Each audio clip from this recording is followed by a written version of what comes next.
Hello everyone, my name is Sahara Tumara and I'm your reporter for today. Now for today's video discussion, we will be having the chapter 2 of our closed book, Language and Power. Now chapter 2 is all about language as a social practice. Alright, so this chapter, it gives us a general picture of the place or of the role of language in our society. Now, our discussion will be divided into 4 main section headings, as you can see on your screens. The first one, we have language and discourse. Next, we have discourse and orders of discourse. Third, class and power in capitalist society. And last but not the least, dialectic and structures, or dialectic of structures and practices. Okay, so let us begin our discussion with these texts. Now, these texts, it is actually a part of an interview in a police station that involves a witness to an armed robbery and a policeman, in which basic information gathering is going on. Now, W here is it actually stands for the witness. The witness who is rather shaken by the experience and is the one being asked about what happened. Now for the P, it is obviously the police officer or the police interviewer and is the one recording the information. Now to save time, I would need to ask you to pause your screens for you to read this interview. Okay. So analyzing that discourse, we can say that the relationship of the interactants on that discourse, or the relationship between the interviewer, the police interviewer, and the witness, it is actually quite an equal one. Bakit unequal?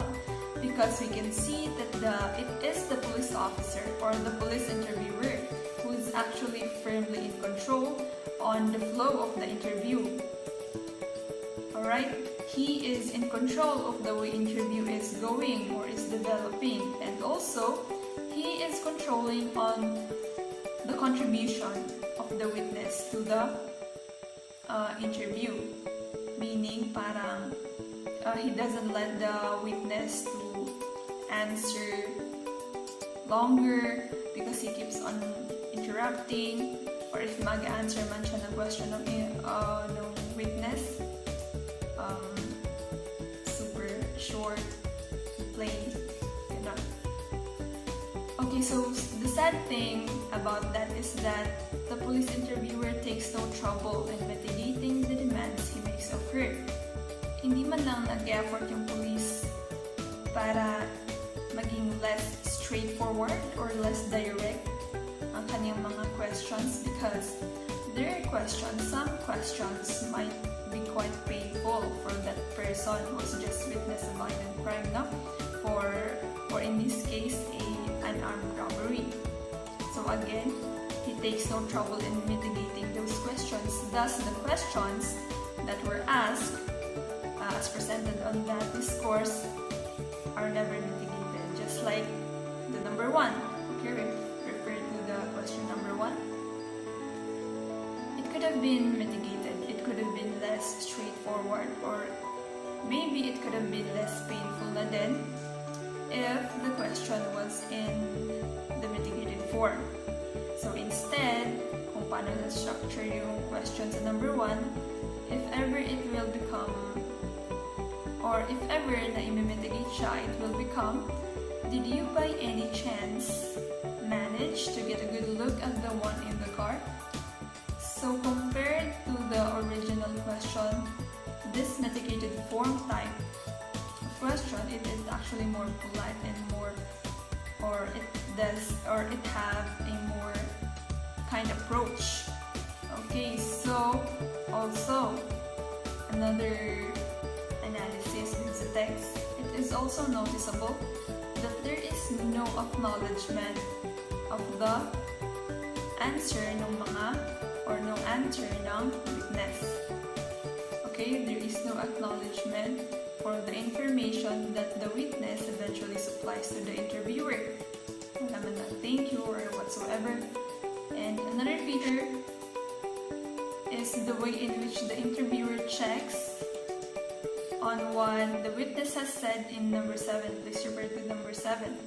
Now please notice how the police interviewer how the control of the police interviewer is exercised over W's answers or over the witness's contributions to the whole interview. Now we can see that the police interviewer keeps interrupting. Alright, refer in question number 5 and 11. We can see that the police interviewer interrupts the witness's turn. Also in number 9, please refer to the question number 9. The police officer gives a minimal answer to the witness's question about how much longer the interview will eventually take. The police interviewer eventually didn't acknowledge the witness's problem and immediately asked another question, thus closing off W's or the witness's interpellation. Okay, so kung paano yung flow ng discourse na yun, the flow of the discourse or how the interview went is actually socially conditioned. It is determined by social conditions. Maybe yung rason kung bakit ganun yung way ng pag-ask ng police interviewer or the way the police interviewer answered or interviewed the witness in general, maybe it is because simply he is a police officer and maybe he feels that he is or he holds an amount of authority, or maybe he feels superior, whatever, kaya ganun siya mag-interview. But also, by social condition, we can also say na ganun siya because it is the police officer's responsibility or it is the police interviewer's job or task. Ganun, mga social conditions.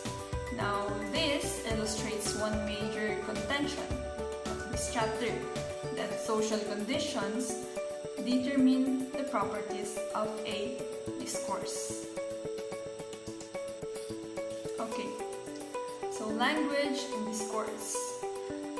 Now, the concept of language that we need for our discussion or for this video is the concept of language as a form of social practice. Actually, the term language has been used in a number of different senses, including two in which linguists have distinguished as lang and parole. Now, lang and parole, this is not new to us anymore. We have discussed this, lang and parole, on one of our previous subjects. Okay.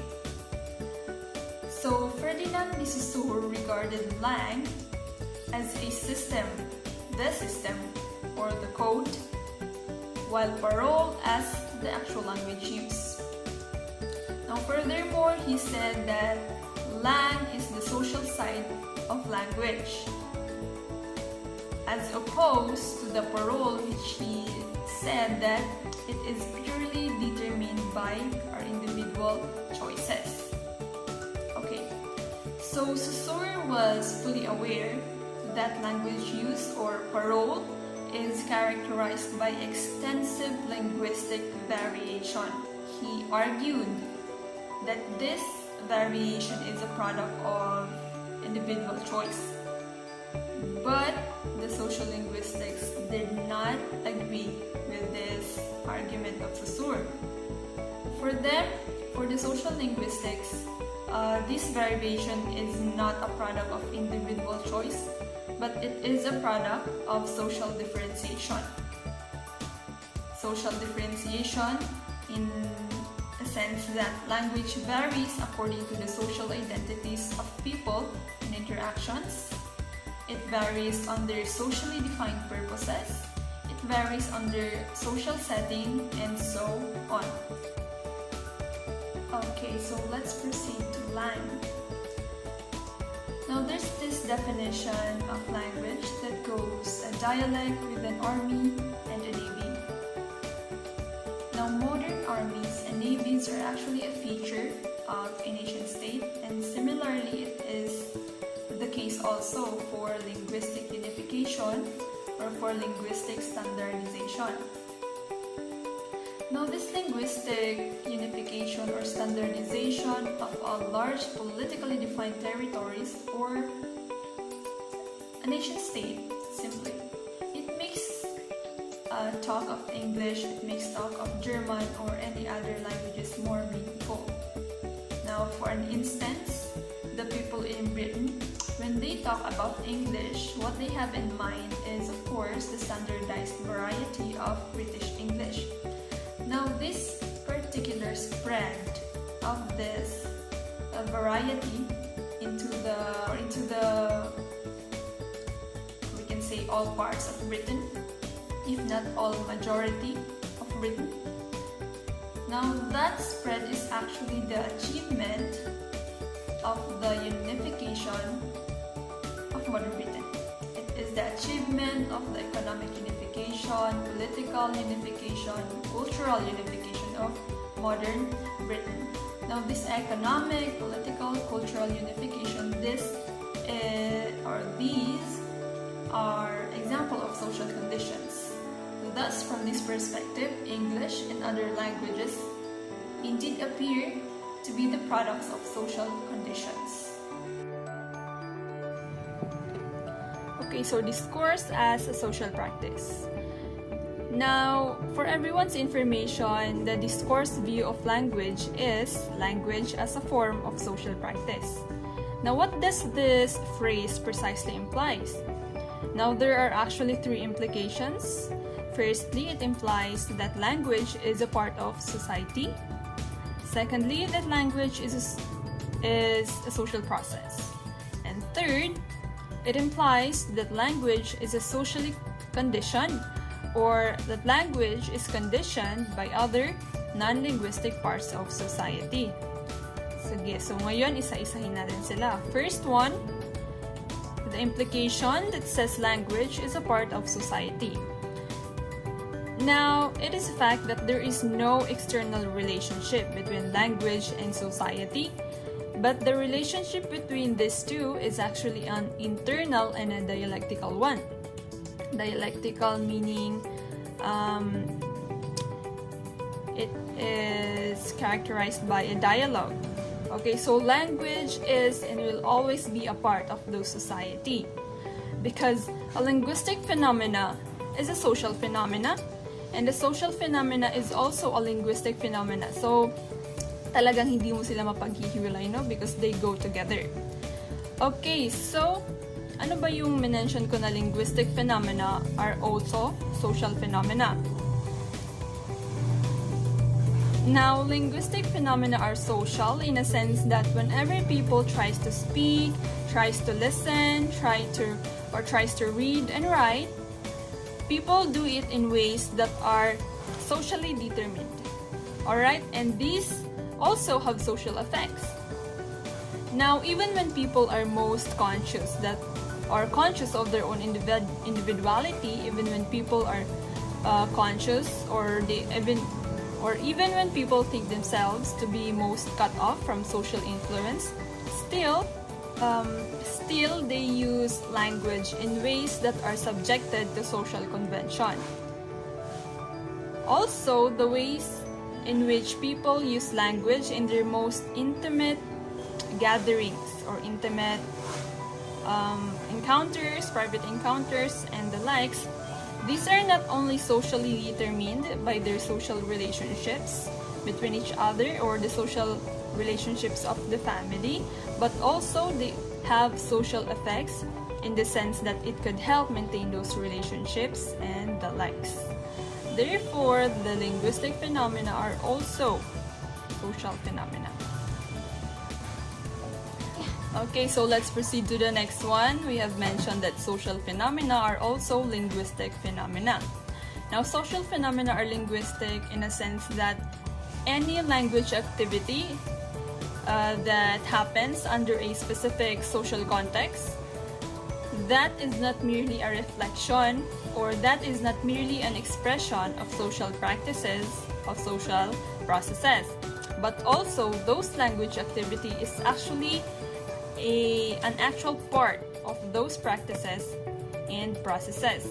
Now, for an example, disputes about the meaning of political expressions or political terms are actually constant, and it is a familiar aspect of politics.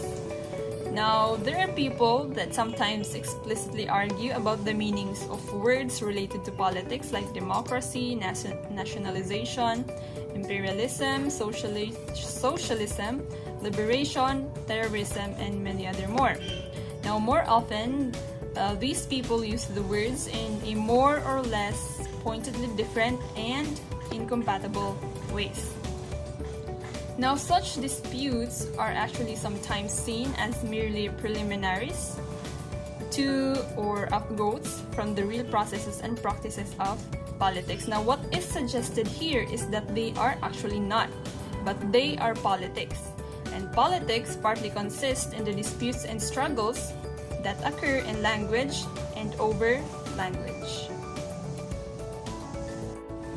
Okay, so for the second implication, it says language is a social process. Now, the particular process of production or text production and text interpretation, hindi siya magiging kumpleto, hindi siya magiging successful without taking into account the way in which these production and this interpretation are socially determined. Now, this leads us to the third implication that says language is conditioned by other non-linguistic parts of society. Okay, so we people produce and interpret text cognitively. We use our cognitive abilities, our cognitive skills in producing text and interpreting text that we will be using in a discourse. Now, this cognitive, by our cognitive abilities, by our cognitive skills, this could be the one that is referred to as non-linguistic parts of society, in which we the people are able to produce and interpret text. Now, this text that we had produced and interpreted cognitively, these are also social. Why? Because they have social origins. Because they also is being socially transmitted. We use this in a particular social group, or we were prompted to produce and interpret a particular text because of social conditions, because of certain social factors. Thus, they are also social. Okay, so people internalize what is socially produced and made available to them and use this eventually to engage in their social practice, to engage in their discourse. Okay, so in seeing language as discourse and as a social practice, an individual is committing him or herself in not just analyzing text, not just simply analyzing processes of production, processes of interpretation, but also an individual is committing him or herself in analyzing the relationship between text, between processes, and their social conditions. Or as we can see on this figure 2.1, it is committing oneself and analyzing the relationship between texts, between interaction, between contexts. Okay, so let's proceed with discourse and order of discourse. Okay, so for this section, it will look at one aspect of the social conditions of discourse.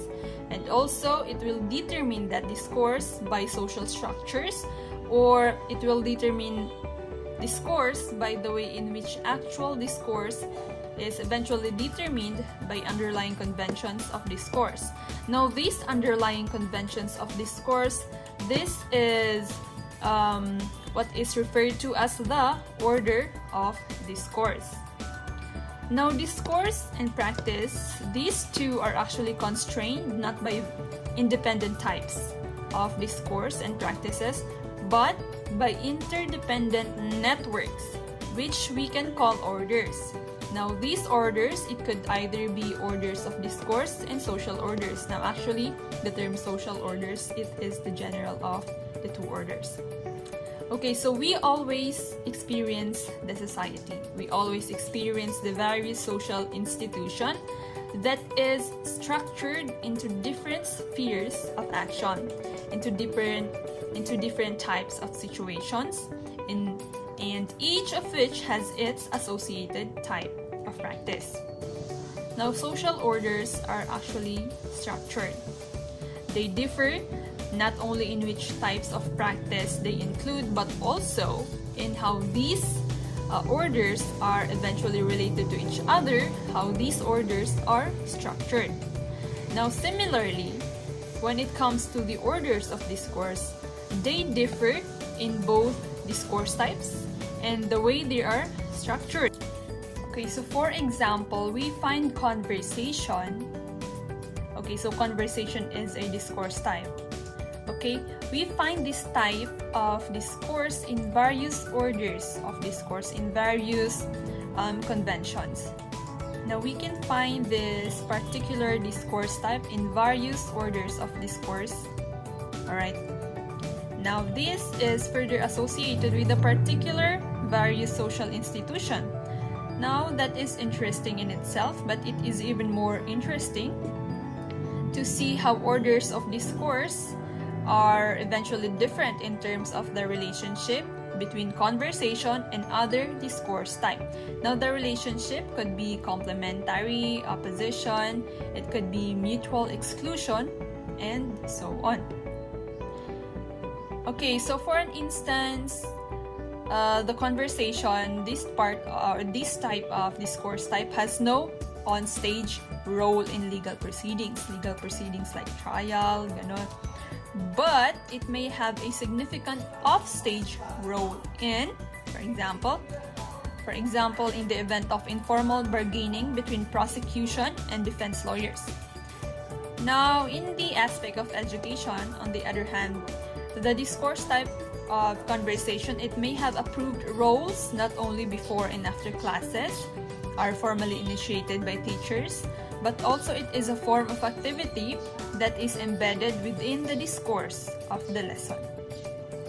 Okay, so the transfer of knowledge from the teacher to the students are actually through discourse. Okay, so let us relate then this to the interview that we have on the interview example. So that interview example, it is also a discourse, or more precisely a part of the discourse lang. Now, it draws upon a single discourse type of these interviews, or more specifically, a discourse type of an information gathering phase. Diba? So the relationship between convention and practice. When we say convention, this is the principles, or this is the procedures. And practice naman, this is prompted by the value system of culture. Okay, so the relationship between convention, which is the orders of discourse, and practice, the discourse type and discourse, it actually seems quite straightforward.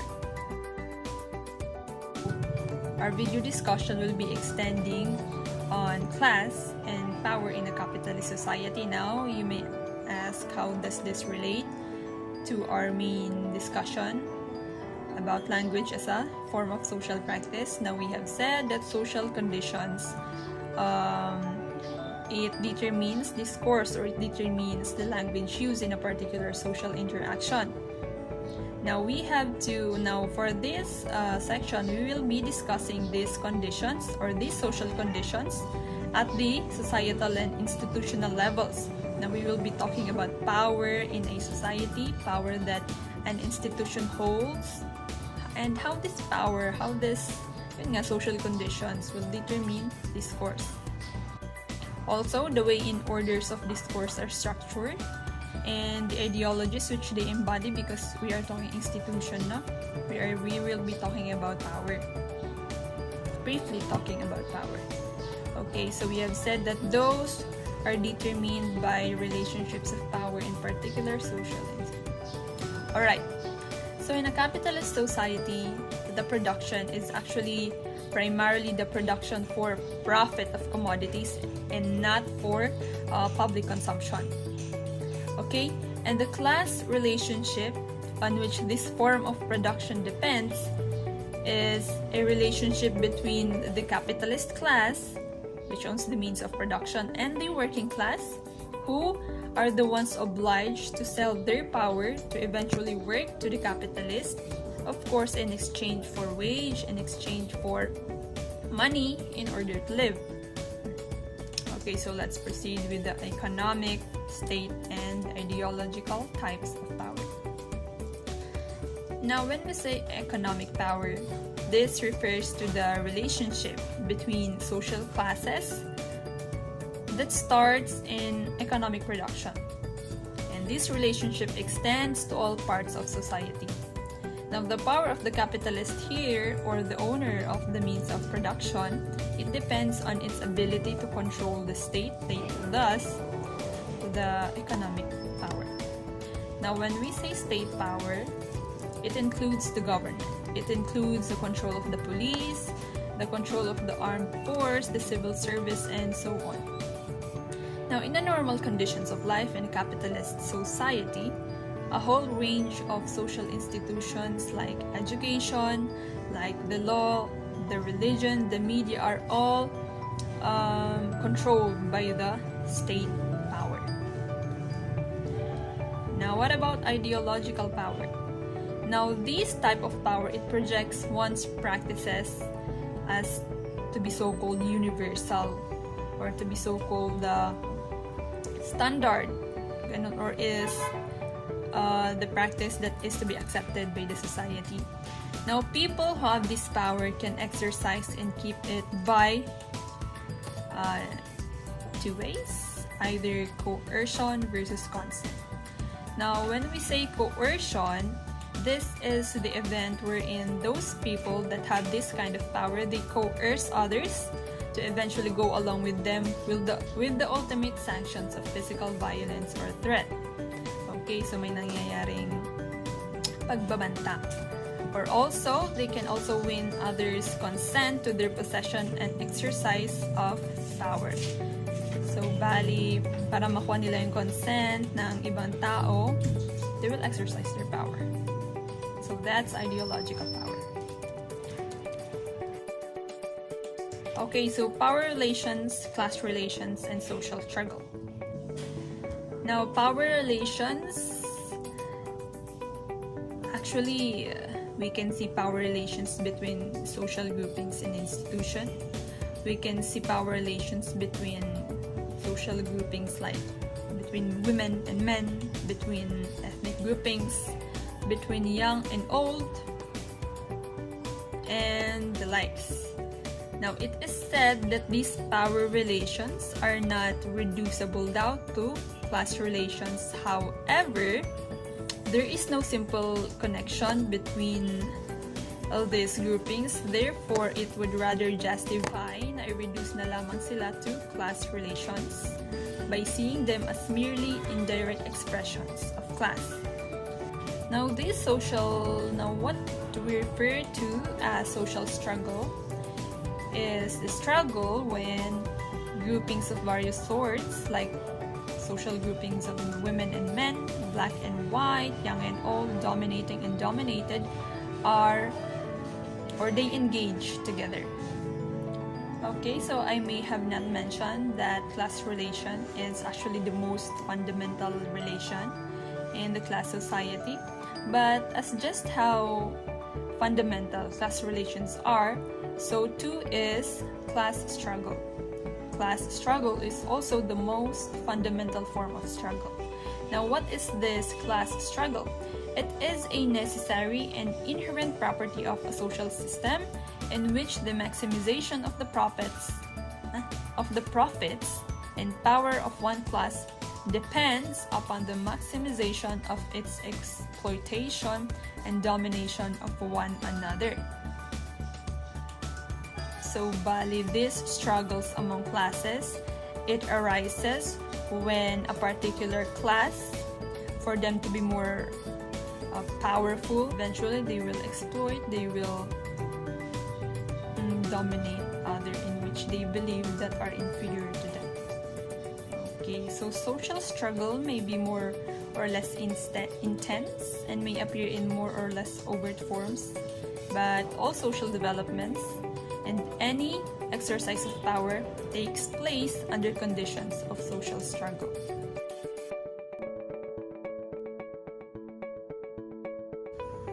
Okay, so for this, we are already on the last topic for this video discussion. This is going to be the dialectic of structures and practices. Now, when we say dialectic, it has something to do with dialogue, as what I have mentioned a while ago. Now, this has something to do with being characterized by dialogue, and it has something to do with the transfer of message or details or information between the interactants or those who are involved in that particular dialogue. Now, as an overview, this subject or this topic says that discourse has indeed an effect on social structures, as well as discourse is being determined by these social structures. Now, because of this, discourse is able to contribute to social continuity in the event of social change. Okay, so for us to be able to grasp what I have just said, let's have an example. Alright, so let us refer to an example of the social structure of a particular social institution, the school. Now, the school has a social order and an order of discourse which involves a distinctive structure of its social space into a set of situations where discourse occurs. Now, what we mean by this set of situations where discourse occurs, it could be a class, it could be an assembly, it could be playtime, it could be a staff meeting, and so on and so forth. Now, of course, there is also a set of recognized social social roles in which people participate in the discourse. Now, our institution is a school, right? Therefore, these social roles will be either a head teacher, a pupil, a prefect, and so on and so forth. And also, there must be a set of approved purpose for discourse, which is learning or teaching, examining, maintaining social control, and so on and so forth. Now, let us focus upon what I have mentioned a while ago as social roles, or what can also be called as subject position. Now, there is a sense in which we can say that the teacher and the pupil are what they eventually do, and that the discourse types of the classroom set up subject positions for these teachers and pupils. And it is only by occupying these positions that one becomes a teacher, that one becomes a pupil. Now, occupying this subject position is essentially a matter of doing or not doing. It is a matter of doing or not doing certain things in line with the discoursal rights and obligations of being a teacher and of being a pupil. So, this is a case where social structure in the particular form of discourse conventions determines discourse.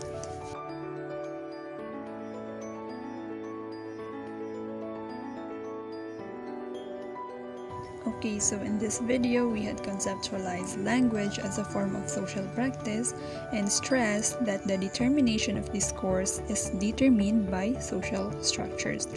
Now, moreover, The determination of discourse and its effects involve not just the elements in the social situations of discourse, but also by the orders of discourse, in which are the discoursal aspects of social orders. Alright, we have mentioned that these order of discourse are also social orders, but at the societal and institutional levels. Now, people are not generally aware of determination and effects of social situations on discourse. Therefore, may this video help those people to become more conscious of causes and consequences of their own discourse.